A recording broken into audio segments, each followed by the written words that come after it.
Well, can I first of all say that it really, really is a huge pleasure for me to be here tonight to present your Chief Scouts Gold Awards. Now, I first of all want to say many congratulations to all you recipients. And I just want to say how impressed I am by all the work that you've done. Now, sadly, when I was actually giving you the certificates, I couldn't hear all the accolades that were being said from this desk. I just caught some of them. But I know a lot of hard work's gone into the work that you've done to get the Chief Scouts Gold Award. So my first job is to say, well done to you all. Now, when the Duchess of Cambridge became a volunteer scout leader, the Daily Telegraph ran an article on scouting, and in this I learnt that first of all, you were a popular and illustrious organisation. And I knew that before I started. But I didn't know that some 26 of the first 29 astronauts were scouts. I did know that you were amongst the first to tidy up after the riots in the summer. I have learnt that your membership has grown 14% in the past 5 years. And that although scouting's 10,000 volunteers outnumber the combined workforce of both McDonald's and the BBC, that there is still a serious shortage of volunteers, and that nationally 35,000 people languish on your waiting lists. So, ladies and gentlemen, and young ladies, I was going to say ladies and gentlemen old and young, but I thought I might be offending somebody by saying that. But I think you can understand why I became your president with that wonderful write-up of this popular and prestigious organisation. But there was actually more to that when I accepted. I accepted because your leadership is strong and effective. I accepted because you are a flexible organisation, adapting to change. Now, the society today is very different to that when I was a child.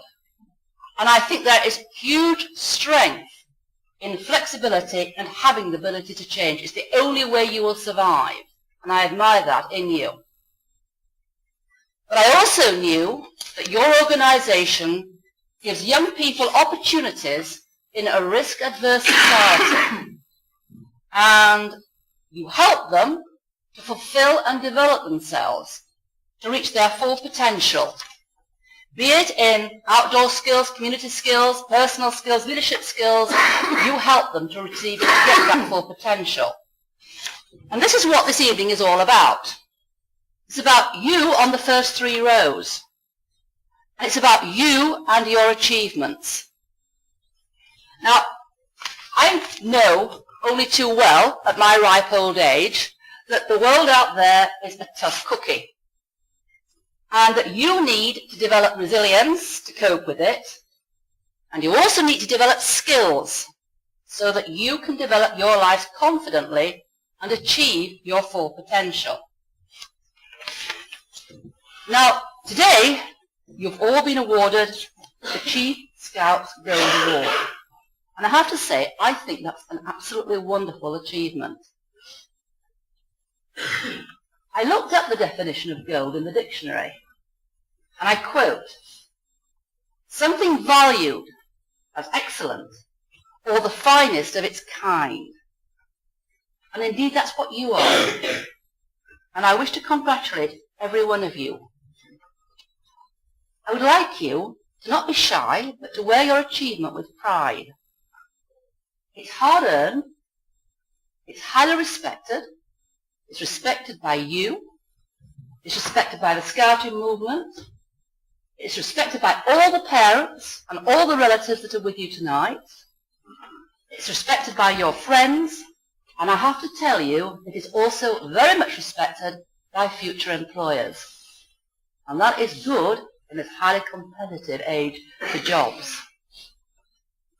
Now, I believe that no organisation can survive without strong, effective leadership. And I've often wondered, what makes a good leader? One of my other roles is I'm on the board of the university. And I once listened to an after-dinner speech by a government business advisor. And this question was discussed by him during this after-dinner speech. And he spoke to us about the essential need for businesses to adapt, particularly in this economic crisis. The only ones that will survive are those that can adapt and are flexible. But he also spoke of the need for strong leadership in the periods of change. And we were all sat around this table and we were asked, what makes a good leader? And we all came up with all sorts of definitions, and some of you would come up with them tonight if I actually asked this orally amongst the group here. We came up with, you need to know your organisation, you need to work your way up. We came up with dynamic. We came up with good management skills. We came up with proactive. We came up with decisiveness. And one characteristic that kept coming up time and time again was charisma. And I have to say that I always thought of charisma as being a very important part of leadership. But I was proved wrong, because this gentleman turned to me and he said, Hitler had charisma and Stalin had charisma. So it really made us all think again. And this led us on to talk about success. What makes people successful? And we came to the conclusion, and I don't know whether you'll agree with me here tonight, maybe the mums and dads might not, but one of the things that we all said was absolutely vital in success is very simply persistence. And I am a firm believer that people give up too easily nowadays. Persistence is a very vital ingredient in success. And if I can say anything to you three people on the first three rows, that do not give up at the first hurdle. Now this actually ties in to what Sue was saying in your thoughts of the day. If you are rejected, pick yourself up and have the guts and the courage to try again. Put your feet behind you and raise your head above the parapet again. And I tell you, it isn't easy, because I've been there, and I've been demoralised, and I've been angry, and I've been disappointed when I haven't got something that I thought I ought to get. But success is about persisting, about overcoming those fears, and about those negative feelings, and trying again until you get to where you want to get. Now, I've had lots of failures in my life. Lots of them. I suspect everybody in this room has. But through those failures, I hope I've grown a bit wiser, certainly a bit longer in the tooth, a little bit more understanding, and I think, and I hope, that one of the things it's taught me is humility. And you need to have humility to be a good leader. And I learned about humility when I was High Sheriff of Lancashire.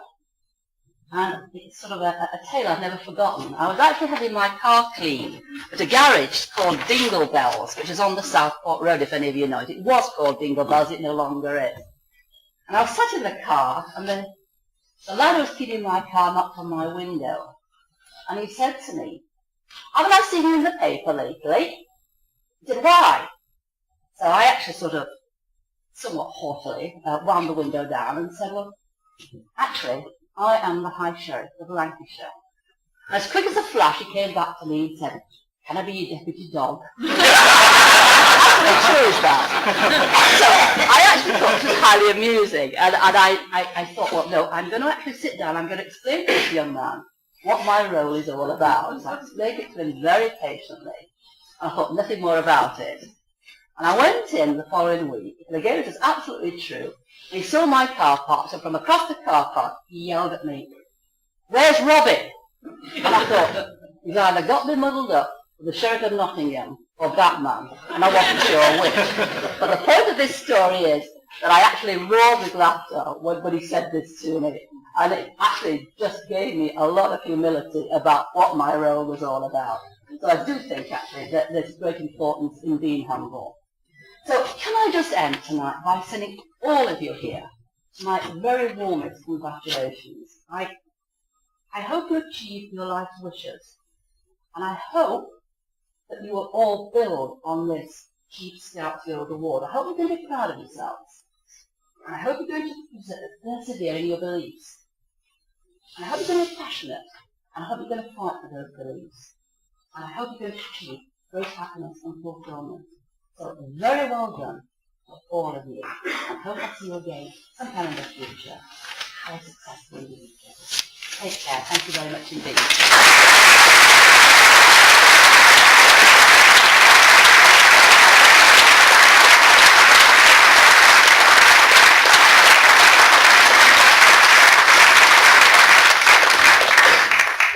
Right, if I could now call upon Kevin Lee, the father of one of the recipients tonight, to offer a few words of thanks.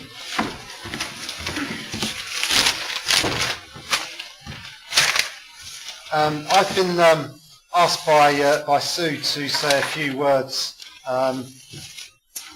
before I do the vote of thanks. A few words about what I think Scouting has given my son, and of course I was very happy to come and do this. Scouting, you might be surprised to know, Scouting is seen as a bit unfashionable for those who aren't involved in it. Because I know that the people I work with think I'm stark raving mad.